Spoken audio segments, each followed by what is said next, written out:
नमस्कार दोस्तों, आप देख रहे हैं द हिंद 24 न्यूज। दीघा में जगन्नाथ मंदिर को लेकर विपक्ष के नेता शुभेंदु अधिकारी के कटाक्ष और अपमान के खिलाफ तृणमूल कांग्रेस ने दीघा में विरोध मार्च निकाला।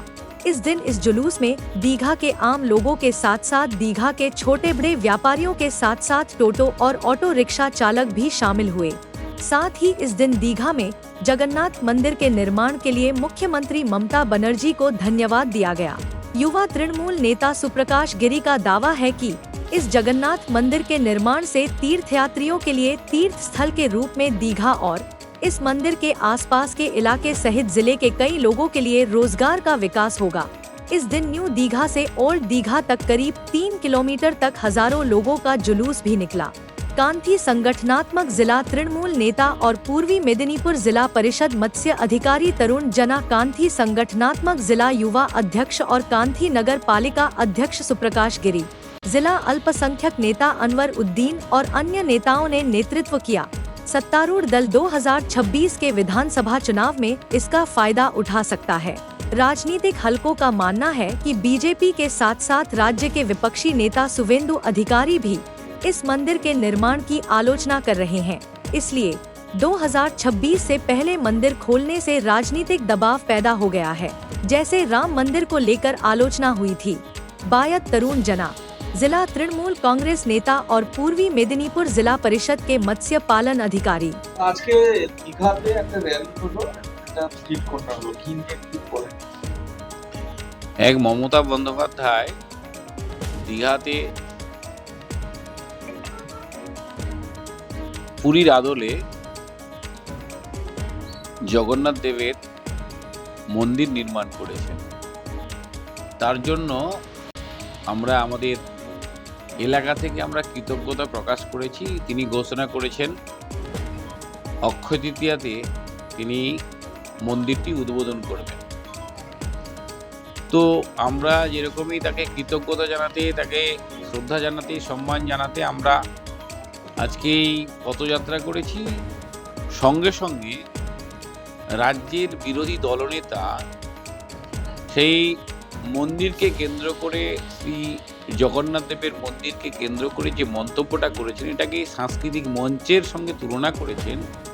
এটা আমরা নিন্দা জানিয়েছি, ধিক্কার জানাই এরকম একটি কথাকে। যিনি বলেন দীঘার ছেলেরা আরো বেশি করে তারা জীবিকা পাবে, তারা বিভিন্ন রকম যারা অটো টোটো চালায় তারা বিভিন্ন রকমভাবে আরও তাদেরকে বাড়তি তারা সুবিধা পাবে। সব কিছু মিলিয়ে দীঘার ছেলেদের পেটে লাথি মারছেন শুভেন্দু অধিকারী, এসব বলে আমরা তার প্রতিবাদ জানিয়েছি, ধিক্কার জানাই শুভেন্দু অধিকারী এই বক্তব্যের, এবং আগামী দিনে আমাদের আরও আন্দোলন চলবে।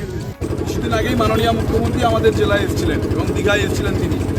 আপনারা সকলে জানেন যে আমাদের দীঘাতে একদম পুরীর আদলে, পুরীর মতন জগন্নাথ দেবের মন্দির একদম তৈরি হয়েছে এবং তার কাজ তিনি সরজমিনে খতিয়ে দেখেছেন এবং আগামী 30শে এপ্রিল অক্ষয় তৃতীয়ার দিন এই মন্দিরের শুভ প্রতিষ্ঠা হবে।